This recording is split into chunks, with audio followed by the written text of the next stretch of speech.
மொத்தம் 3 வகை பெற்றோர்களுக்கு சொல்றேன்.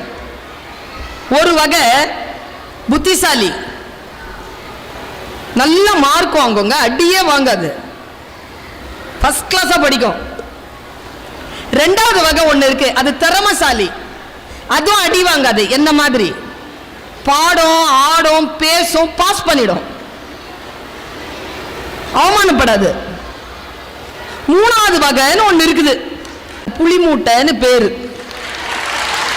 அது படிக்கவும் செய்யாது, அது பிரைஸும் வாங்காது, வீட்டுல சும்மா இருக்கும். அந்த மாதிரி இருக்கக்கூடிய பெற்றோர்கள் இங்க இருந்தீங்கன்னா, அந்த மாதிரி குழந்தைகள் வீட்டில் இருந்தாங்கன்னா, நீங்கள் தான் அதிகமான பாக்கியம் செய்தவர்கள். ஏன்னா சுமாரா இருக்கிறது இருக்குல்ல, அதுங்க தான் இந்த புத்திசாலியையும் இந்த திறமைசாலியையும் நிர்வகிக்க போகிற நிர்வாகிகள்.